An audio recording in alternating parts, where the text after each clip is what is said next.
Hey gang, welcome back. Today we are going to study the Loire Valley. There's going to be a lot of map sharing because it's actually quite a big area to cover. So you'll be able to see where we're talking about and the important grapes and get a general overview for what to expect from the Loire Valley.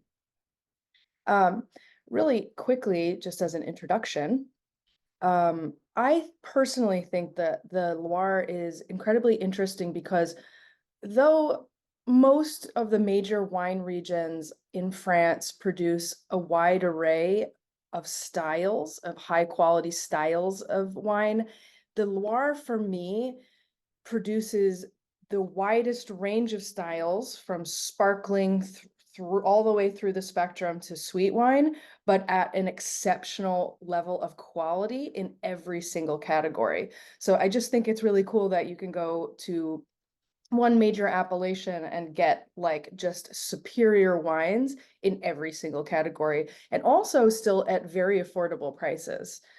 So that's one fun thing. Another fun thing about the Loire is sort of that central area uh, is part of the rebirth of a lot of the interest in natural winemaking in France. So you will see a lot of natural wines, even if they are just labeled Vin de France or VDF, that are from this region. So just something to be aware of that currently there is a big movement there. Um, and let's jump into it. Let's start with some screen sharing. Meow, meow, meow, meow, meow. Here we go. Okay, okay. So we'll start with our map of France here as I talk about the star shape, right? So this green area here that is really this whole upper quadrant of France, that is all considered part of the Loire. Okay, and the reason is because it follows the Loire River. I can zoom in here. So we see it goes all the way from the Atlantic inland to the very center point of France. Okay, geographically the center point of France, actually. You see all the tributaries and how cleanly it follows the shape of the river there. Uh, Cool, right? Really big, which also lends to the fact that there can be a wide variety of styles because we're covering a huge amount of geography and therefore we're covering different climatic changes, microclimates, etc. Now, this is where it gets a bit fun, and you can think about it as a journey. As I was preparing for this class, I was thinking that I was being a bit of a nerd, and I was thinking that it reminds me of Lord of the Rings because of the names. Um, that you're sort of taking this journey from the Shire into Mordor down here. Um, yeah, I'm a nerd, but if that helps your mind palace remember these things, then so be it. So down here in the lower Loire, we can think of the Loire in four sections. You have the Pays Nantais, that just means the area around Nantes, which is the city that you see here. Now, the most important thing to know about the lower Loire is that the main grape varietal is called Melon de Bourgogne. It's spelled melon, M-E-L-O-N, de Bourgogne, of Burgundy. But you will almost never see that written out. And the reason is because this area is known for muscadet. Now, don't be confused with muscat. Has nothing to do with the sweet making white varietal. It's actually a long distant relative of Chardonnay. So muscadet is the name of the appellation area of wines that you're going to see from here. The grape itself is actually a fairly neutral grape.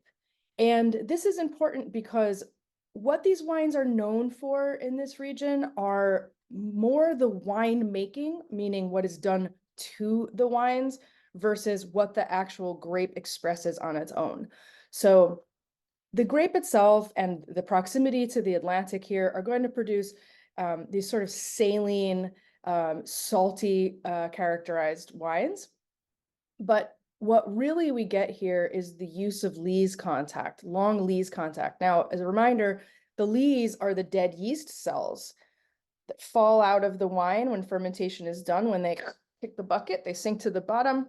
Usually they're filtered out. Here, they're going to choose to leave the wine in contact with the lees and often stirring them. And that creates a creamy texture and a yeastiness. Sometimes it can be reminiscent of like cheese or beer. And that is going to be what characterizes these wines. And you get everything here from entry-level, inexpensive wines to long aging ones as well. That they develop this like rich toastiness, almost reminiscent of aged champagnes. They're excellent. I will say there are other grapes that are grown here, but that is the one to know. So the two main appellations in here are Muscadet and Muscadet Sèvres et Maine. And that will all be in your notes for you to see more clearly how they're spelled, but you will see them around and you will see them for great value prices. So moving on into the middle Loire. So we're moving out of the Shire and into Rivendell. This is considered, the Middle Loire is considered the Garden of France. It's very, very beautiful. I will insert a picture of some of the castles. It is stunning. It is a beautiful, beautiful area of France. There are castles that are all along the river. It's just a gorgeous, gorgeous area. So in here, I'm going to pull up another map that has more specificity in the Middle Loire. So don't freak out. This map has a lot more appellations here, as you can see. But that same exact area we were just looking at is from this red area up towards the yellow here. And this Middle Loire is going to be encompassed within Anjou, see down here, Saumur in the center, and Touraine. Okay, so these are the three major names that I want you to remember about this area. Now, within each of these are more specific appellations, and this center area is where we're going to get all of that variety of wines. Okay, you have the Coteau de Léon for sweet wines and Bonnezeau for sweet wines down here. We have sparkling wines of all styles. We have rosés made from Cabernet Franc and Cabernet Sauvignon. We have certainly Chenin Blanc is king here. So everything all the way through, as I said, from sparkling through white, through rosé, orange wines certainly, and into red wines. So the two main grapes that you absolutely must know about the Middle Loire are, for the white, Chenin Blanc. Chenin Blanc is a very high acid grape, so it produces these ripping, ringing acid wines that usually have some kind of apple quality to them. So I tend to think of them on a spectrum from like tart green apple all the way into baked apple, with possibly passing through a green Jolly Rancher on the way through. So they can represent a lot of styles within that range. However, that acid is always going to be present. It'll really make you salivate when you have these wines, and which is also why with the botrytis fungus affecting the grapes, they produce excellent sweet wines because they retain their acidity to balance out that sugar. Beautiful. So yes, definitely remember that. And they also lend themselves towards making sparkling wines because we have that nice refreshing acid with the bubbles. They're just gorgeous. And they can also be off dry. So here we see a lot of off dry sparkling wines as well. The other grape is Cabernet Franc. That's a red grape. Cabernet Franc usually is known for having heavy pyrazine, and by that I mean a quality that gives the flavors of peppers. So everything from jalapeno pepper through roasted red peppers. You're going to smell it on the nose, and Cabernet Franc is very vegetal smelling. And what is also of note from this region around like Bourgogne and Chinon and Saumur, you're going to get this pencil shaving, like graphite kind of smell. So really, Cabernet Franc is something that is fairly easy to blind taste because it is so distinctive smelling. So there are a few appellations in here that I think you should be familiar with. Yeah, we should know Vouvray for sure. For producing all of it. You should be able to see these on a wine list and know that we're talking about the Loire. I will put them in our list of things to look at. I will break it down for you. But as you can see, there's a ton of information here. Don't worry about memorizing it. I just want you to have a sense of where we are along our journey here and what grapes and styles we're passing through. Okay, now I'm going to back us back out here. Now here we get to the central Loire, this pink area here. Now I'll go back to our original map. Now let's lock this into your mind really quickly of where we are. We're moving towards the center of France, more inland. That's this area here. You see how we're smack dab in the middle of France here, and we're directly next to Burgundy. So you will see some overlap in the grapes and in the styles of wine here. But this middle area is known for something very famous that I'm sure all of you know, which is this is where Sancerre is located. So Sancerre is this darker green area right here, right? And right across the Loire here is Pouilly-Fumé. Now, I personally think that Sancerre is just more popular because it's easier for people to pronounce. Pouilly-Fumé produces wines of almost exactly the same style and quality. Now we know that the grape here is Sauvignon Blanc. If you have a Sancerre, it is a white wine, it is Sauvignon Blanc, period, full stop. There is such a thing as, I was saying, we're so close to Burgundy here, there is such a thing as red Sancerre, and it is made with Pinot Noir. And it will drink quite a lot like red Burgundy. Now, backing off a little bit here, are there other grapes? Most certainly. There are other grapes that can be grown here, and there are other grapes that can fall within the appellations as well, such as the rosés, as I said before, can be a blend with Cabernet Sauvignon and Cabernet Franc. We see Chardonnay, of course, all through this region. We see some lesser known grapes like white grapes, Romarintin and Chasselas and Fol Blanc. Don't have to remember all of these, but you should have a general understanding that all of these grapes are grown all throughout the region.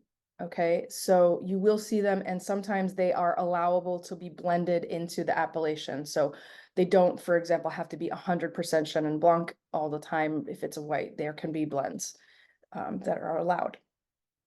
Now, part that's not even shown well on this map and is never talked about, if you do any classes on the Loire, this is actually where we would normally stop speaking about the Loire, but that is not in fact true.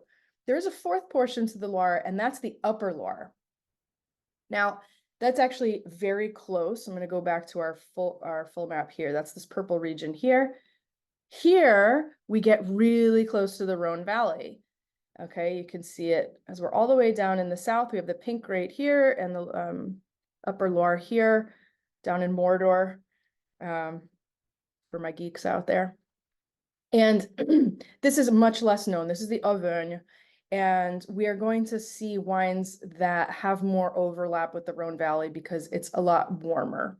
So there are some well-known appellations like Saint-Pourçain, for example, but here we're going to see, and you see we're also very close to Beaujolais, we're going to see more Gamay. Okay, so we're going to see bigger wines, we're going to see a little bit more influence from the red Gamay grape. And what's fun about this region is that though it does have a long history of winemaking and a very high quality winemaking, it's sort of become, excuse me, a bit of a no man's land in that the land is fairly inexpensive. And so you have some very cool experimental things happening in this region because it's less expensive for winemakers to purchase vineyards, rehabilitate them, and then do fun, cool projects. So again, you do get a lot of weird and interesting natural wines just being made as vin de France from this region.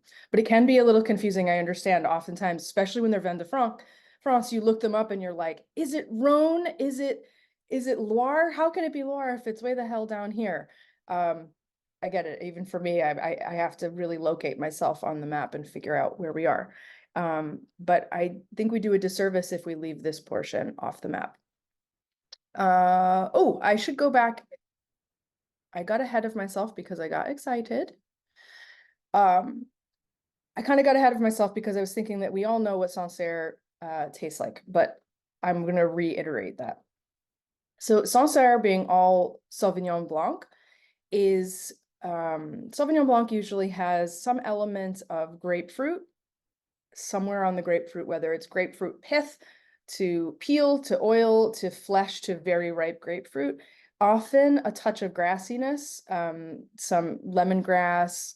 But what these wines from Sancerre in this area are known for are that they have this strong flinty character. Remember, I was talking about the graphite that we get in the Cabernet Franc. Equally here, in Sancerre, we get this kind of gunpowder smoky flintiness that is distinctive for the region and why they are so well known. You get, again, very high acid, super pure and clean, and just very popular for that reason because they're a massive crowd pleaser. Sorry to back up on you there.